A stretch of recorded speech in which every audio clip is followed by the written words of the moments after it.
Our third speaker is Professor Timothy Tong. He is the president of the Hong Kong Polytechnic University.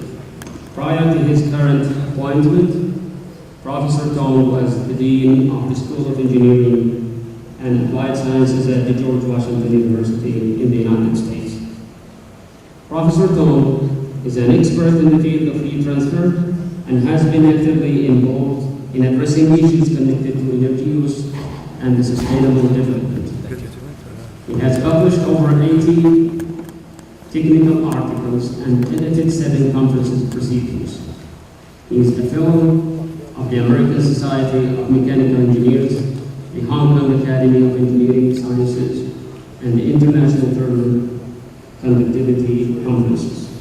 He is the chairman of the steering committee of the Pilot Green Transport Fund of the Environmental Protection Department from 2013 up to 2015, a member of the advisory and a member of the steering committee on innovation and technology from 2010 up to 2014. He is also a member of the 12th Chinese People's Political Consultative Conference in 2013. Please join me in welcome.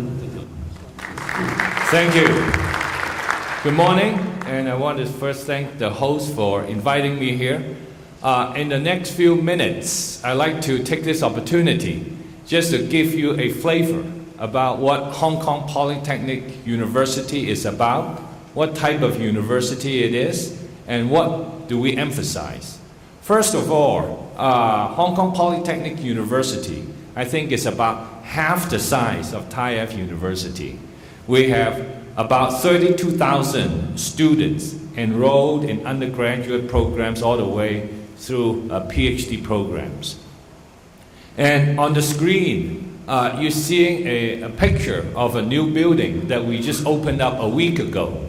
This is a building designed by a very well-known architect, Zaha Hadid, who resides in the UK. And this is a building that we are providing for our School of Design, so they are in the process of moving into this building. In the future, if any of you have a chance to come to visit our university, I would be delighted to have a chance to show you our campus, and in particular, this wonderful new building. Well, Hong Kong is not a very big place. The population is over 7 million people. And there are 8 government-funded universities in Hong Kong. We are one of the 8. And the Hong Kong government years ago decided that each university would have a slightly different role to play so that not all of us will be the same. I think that makes sense. And for Hong Kong Polytechnic University, our role is to offer programs, conduct research that are more closely connected to the development of the private sector, the economy of Hong Kong.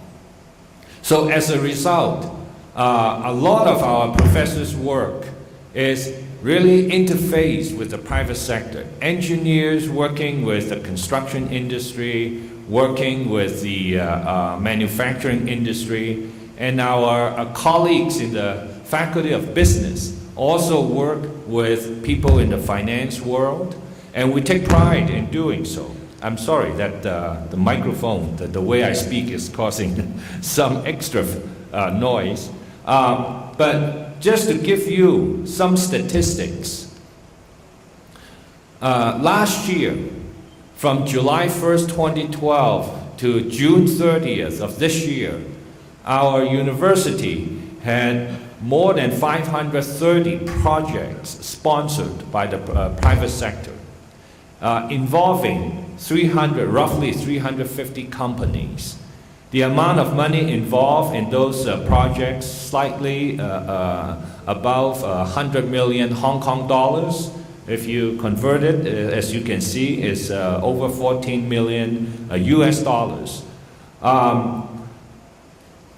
In our history, up to this point, we have a total of 160 licensing agreements with different organizations in the private sector. And our professors have successfully obtained 450 patents, and we have 370 more pending. Okay? So we, in fact, collaborate a lot with outside organizations. Our university motto is very simple, summarized in those words: to learn and to apply for the benefit of mankind. So what we do, the research that we conduct, we want to see the results used by people outside of the university so that the community can benefit from the work of our professors. Okay? Key elements of our university's technology transfer program. We organize training programs for budding entrepreneurs. We invite successful entrepreneurs to come to the university and share their experiences with those aspiring entrepreneurs. We do support startups. Our current policy, our current practice is that we will not put cash into new startups, but we will contribute the technology that we have developed. Okay? And also, about 3 years ago, in order to encourage more of our students to get involved in entrepreneurial activities, we started a microfund program. We invite students to submit proposals for ideas that they want to pursue, and those selected, we give a small amount of money for them to take the first step to try out their ideas. And looking back at the first cohort that we have provided funding for, I think the program is showing some sign of success, because among people in that first cohort, they have raised additional funding beyond what we have provided for them. Of course, some have dropped out already. Not everybody survived in this process. But those who survived, they have generated more funding from other funding sources. We do collaborate beyond the borders of Hong Kong. For example, the Shanghai Technology Entrepreneurship Foundation, we recently entered into an agreement with them so that we can jointly encourage more young people, both in Hong Kong as well as in Shanghai. In some cases, they team together to try out their ideas.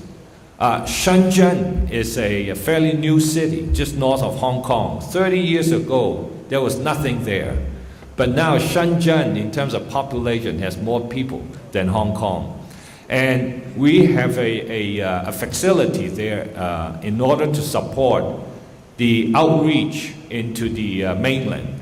And at this facility, we in fact have some space that we use to provide for entrepreneurs. You can call it an incubation, the space. And of course, in Hong Kong, there is a Hong Kong Science Park that works closely with the university to promote technology transfer. Just to let you know how the university is governed, at the highest level, we have a university council. They set policies. As president, I have to follow the policy in order to implement programs.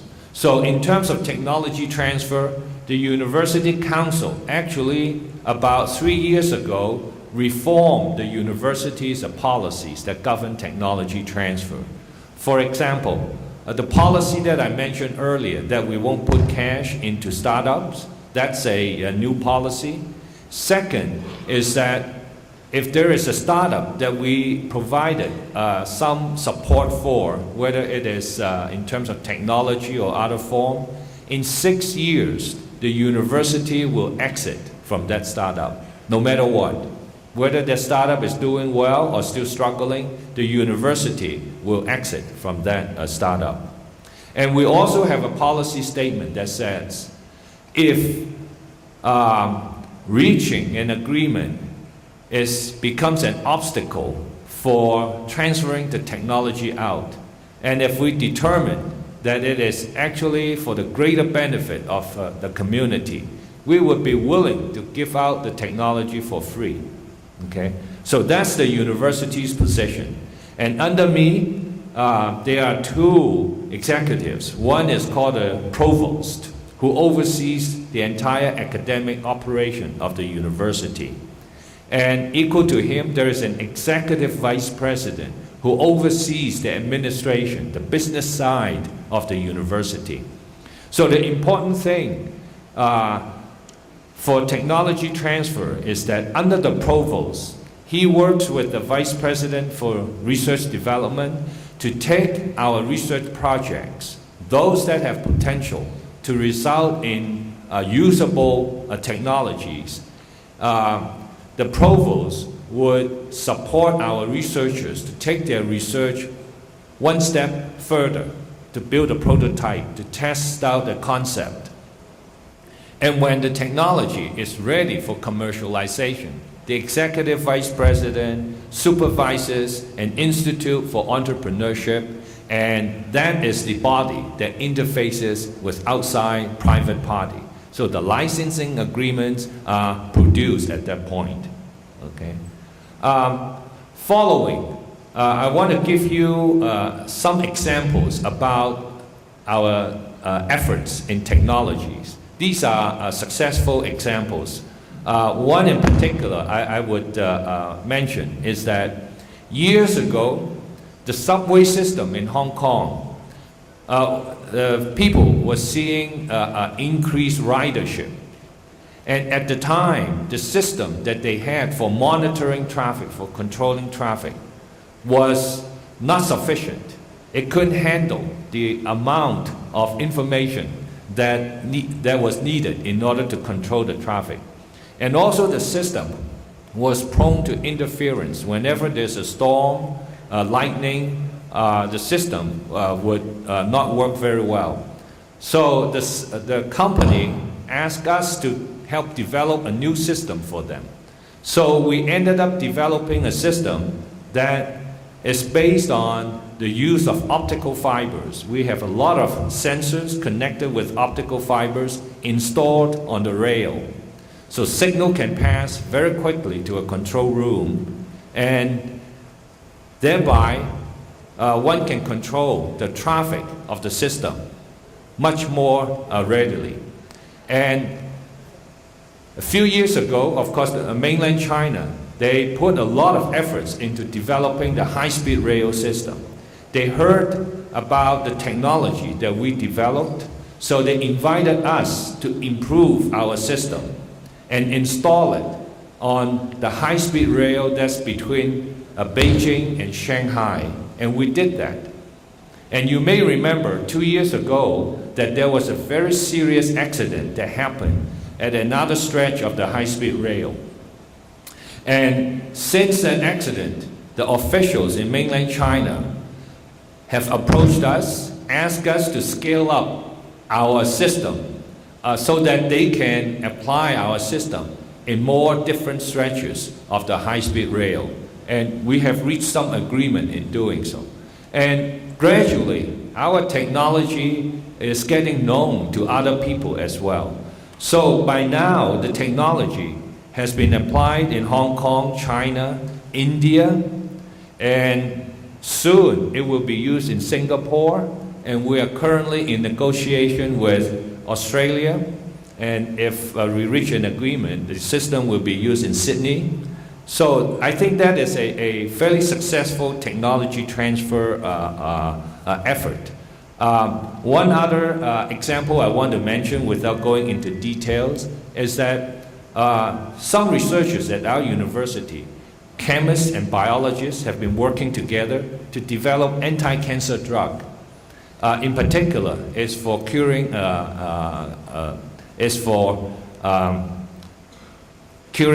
liver cancer. And this particular drug is the first drug in Hong Kong that has gone to the stage of clinical trial.